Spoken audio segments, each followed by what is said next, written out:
All right, welcome back. And speaking of Fox News Channel, joining us, I don't have the schedule in front of me either next week or the beginning of the week after, is Juan Williams' new book, and it's We the People.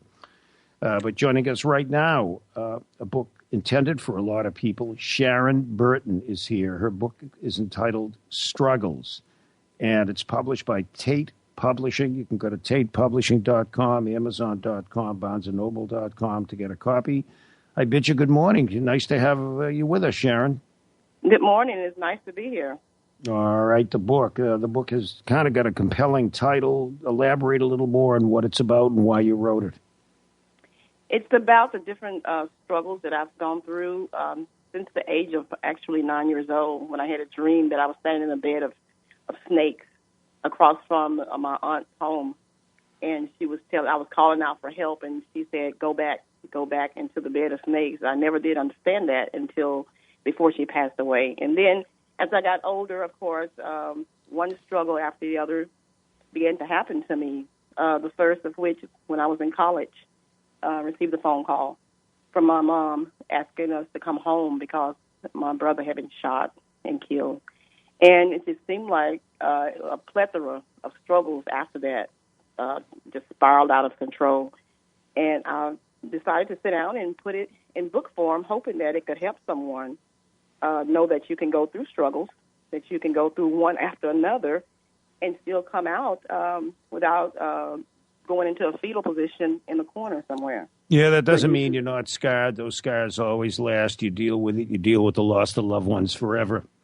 But you have to keep fighting. And I think, Sharon, people, I say there are two choices, much like an election. Either vote for one or vote for the other. Vote for the lesser two evils. You can either take your head like an ostrich and stick it in the sand, or take that one valuable life that's given you and make it work out the best. What was that moment where there was a turnaround for you? The turnaround for me was when I decided to go back to college. And I made a decision because I was in college during that time, back in 1986. And it took me several years to get through my bachelor's degree, but I recently made a turnaround and went back to college and finished my Bachelor of Science degree this month, as a matter of fact. And so things have been really going upward for me ever since then.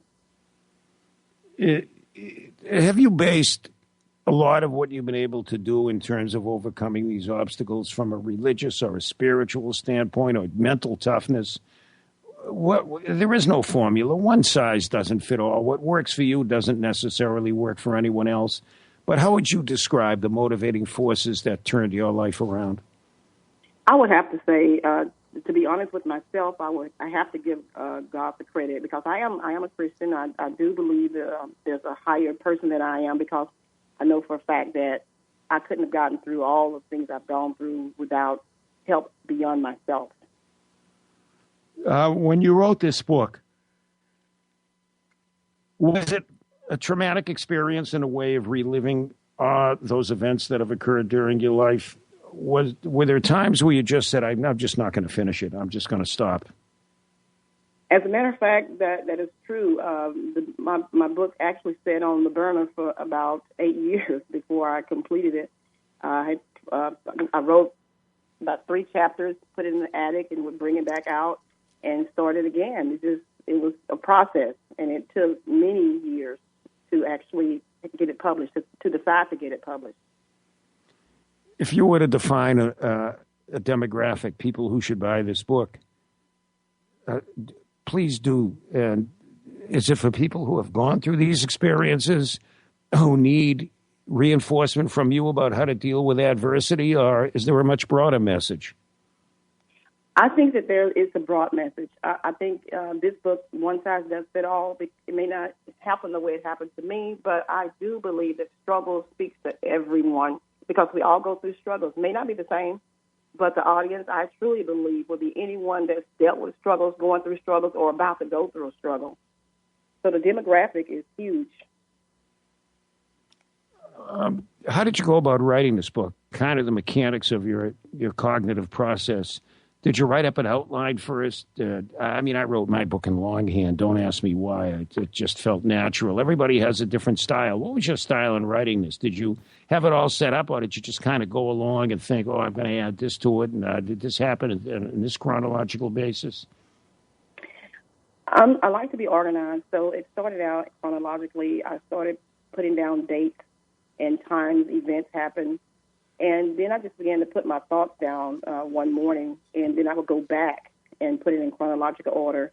I wrote it longhand, and after I found out that I could only get it published if it's electronic, I set it up on the computer, and because I'm computer literate, and I began to type it from that point on. So it kind of went back and forth, longhand and computer.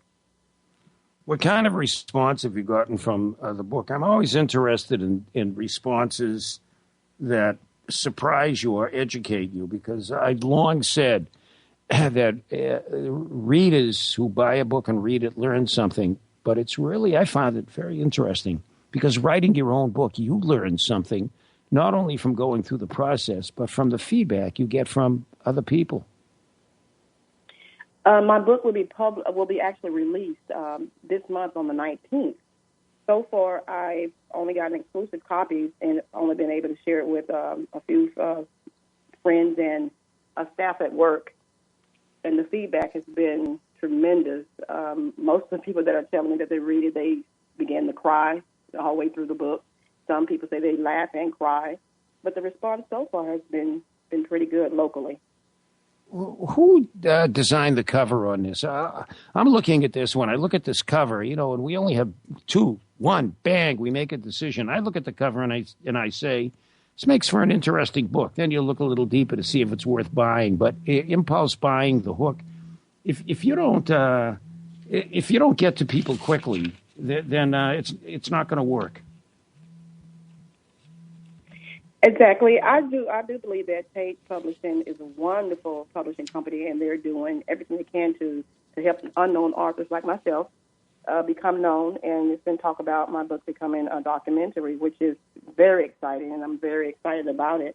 I've had the opportunity to talk to Dr. McAfee just last week, and the conversation went really well. I think struggles do draw you in. On the back page, I think that the teaser draws you in as well. But the most important thing is that every word in this book is true. It actually happened to me. And from what I've heard and talked to other people about that's read the book recently, say that most of my testimony, they have either gone through some parts of the book or they're living it right now. And I know this is only book number one, but it's amazing how one book can spark something inside of you. Are you thinking of doing more? And if so, what kind of genre would you write about?